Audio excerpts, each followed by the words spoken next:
ہم جب گئے مجھے تھوڑی پتا تھا کہ پیوٹن نے اگلے دن ہمارے پہنچتے ہی یوکرین پر حملہ کر دینا ہے. تو ظاہر ہے جب ہم وہاں تھے, ہماری پریزنس وہاں پر تھی اور پیوٹن نے حملے کا اناؤنسمنٹ کر دیا, پیوٹن نے حملہ کر دیا, تو امریکہ واز تھوڑا سا, امریکہ کو ہوئی وہ پرابلم. اور پھر جو ہے ظاہر ہے ہمارے تھوڑا سا کولڈ ہو گیا ریلیشن شپ, لیکن اس کا یہ مطلب نہیں ہے کہ ہم کٹی کر لیں. تو وہ کٹی صلح جو ہے وہ بھی کل خان صاحب نے مینشن کیا. لیکن خان صاحب کی اور بڑی انٹرسٹنگ چیزیں تھیں جو اسٹیٹمنٹس عمران خان صاحب نے کل کے اپنے انٹرویو میں مینشن کیے. مثال کے طور پہ, اگر یہ صاف اور شفاف انتخابات کرانے کے لیے تیار ہے تو میں ہمیشہ ان سے بات کرنے کے لیے تیار ہوں. تو ایک تو انہوں نے اپنی ولنگنس شو کر دی ہے کل, اور یا تو اس کا مطلب یہ ہے کہ یا تو ان کو کسی طرف سے کوئی پیغام بھجوایا گیا جس کا کہ انہوں نے ایک طرح سے جواب دیا اس سوال میں کہ اگر یہ لوگ صاف اور شفاف انتخابات کرانے کے لیے تیار ہیں تو میں ان سے بات کرنے کے لیے تیار ہوں. اور یا یہ آپ اس کو ایز اٹس فیس ویلیو آپ لیں کہ بھائی عمران خان صاحب نے سوال پوچھا اور عمران خان صاحب نے جواب دیا. تو ایک تو یہ چیز ہے. پھر انہوں نے ایز آئی سیڈ کہ روس کا ذکر کیا, روس کے اپنے ذکر کیا اپنے وزٹ کا. پھر انہوں نے کٹی کا لفظ بولا, تو وہ کٹی اور صلح وہ بیسیکلی یہ بتانا چاہ رہے تھے کہ اگر کٹی ہو جاتی ہے, دو لوگوں میں بھی ہو جاتی ہے, تو وہ صلح کی طرف بھی جا سکتی ہے. اور اس کے علاوہ جو ہے انہوں نے بڑے دو اہم بیانات دیے, اور اس میں ایک ان سے کامران خان صاحب نے بار بار پوچھا. کامران خان صاحب نے ویسے گھیرنے کی بڑی کوشش کی عمران خان صاحب کو. کامران خان صاحب was coming forward as a thorough professional. انہوں نے بھی بڑا اپنا, اچھا کامران خان صاحب کل انٹرویو میں اپنا اوپینین بھی دے رہے تھے. انہوں نے بھی بار بار کہا کہ 22 کروڑ عوام آپ کے پیچھے کھڑی ہے, 22 کروڑ عوام آپ کے ساتھ کھڑی ہے. سو انہوں نے بھی ایک طرح سے public plus T V channel پہ بتا دی اپنے. اور خان صاحب سے سوال بھی انہوں نے پوچھ لیا کہ چیف کی تقرری کا جو معاملہ ہے, جو کنٹروورشل اسٹیٹمنٹ آپ نے دے دی تھی, اس کا کیا مطلب ہے. ایک طرح سے عمران خان صاحب کو یہ اپرچونٹی دی گئی کہ وہ اپنی اس اسٹیٹمنٹ کو مزید بہتر طریقے سے کلیریفائی کریں. اور خان صاحب نے میرٹ کی بات کی. میرٹ پہ آتے ہوئے انہوں نے یہ بات کی کہ پروویژن, اچھا ایکسٹینشن کے حوالے سے جب بات ہوئی تو انہوں نے کہا کہ میرے وکیلوں نے مجھے بتایا ہے, میری جو لیگل ٹیم ہے اس نے مجھے بتایا ہے کہ پروویژن موجود ہے. اب یہ بڑا امپورٹنٹ اسٹیٹمنٹ ہے کہ پروویژن موجود ہے, جب ان یوزول حالات ہوں تو ان میں یہ سلسلہ کیا جا سکتا ہے. ایک انہوں نے یہ بات کی. اور دوسرا انہوں نے بڑا کلیئر کٹ طریقے سے یہ بات واضح کر دی کہ جو بھی اگلی حکومت آئے وہ آرمی چیف کی اپوائنٹمنٹ کرے.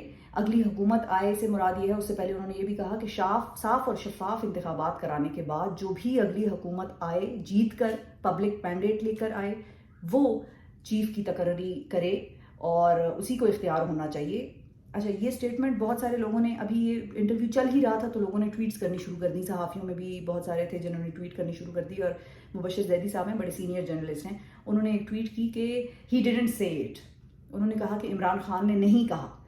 تو میرا خیال ہے, میں نے ان کی ٹویٹ کا جواب بھی دیا ہے, اور یہاں پر بھی میں اپنا اوپینین اگر دوں تو میرا خیال یہ ہے کہ اس سے زیادہ کلیئر کٹ طریقے سے عمران خان صاحب کہہ نہیں سکتے تھے جتنا انہوں نے کہہ دیا. انہوں نے بار بار کہہ دیا کہ یہ حکومت پبلک مینڈیٹ لے کر نہیں آئی ہے, یہ حکومت چور راستوں کے ذریعے اندر آئی ہے ایوانوں میں, اور الیکشن کرائیں. الیکشن کرانے کے بعد جو بھی حکومت پبلک کا ووٹ لے کر پاور میں آئے گی, حکومت بنائے گی, اس کو یہ حق ہونا چاہیے کہ وہ آرمی چیف کی تقرری کرے, کیونکہ یہ ایک ایسی پوسٹ ہے اور یہ اتنی امپورٹنٹ اپوائنٹمنٹ ہے پاکستان کے سیکیورٹی معاملات کو دیکھتے ہوئے کہ اس اپوائنٹمنٹ کو کسی طریقے سے کسی بھی طور پر کنٹروورشل نہیں ہونا چاہیے. تو یہ عمران خان صاحب کی بڑی کلیئر کٹ اسٹیٹمنٹ تھی. جو لوگ یہ کہہ رہے ہیں کہ ہی ڈیڈنٹ سے اٹ, یہ جو لوگ کہہ رہے ہیں کہ انہوں نے تو کہا ہی نہیں, انہوں نے نہیں کہا, اور وہ کس طرح سے کہے, وہ کہہ تو رہے ہیں کہ الیکشن کرائیں, الیکشن کے بعد جو حکومت میں آئے وہ اپنا آرمی چیف لے کر آئے. تو یعنی کہ الیکشن کل تو نہیں ہو رہے, تو یعنی کہ الیکشن کرانے میں جتنا ٹائم ہے یا الیکشن کرانے میں جتنا ٹائم لگتا ہے اور اگلی حکومت کو معاملات آ کر سنبھالنے میں جتنا ٹائم لگتا ہے, اتنے ٹائم تک جو آرمی چیف ابھی ہیں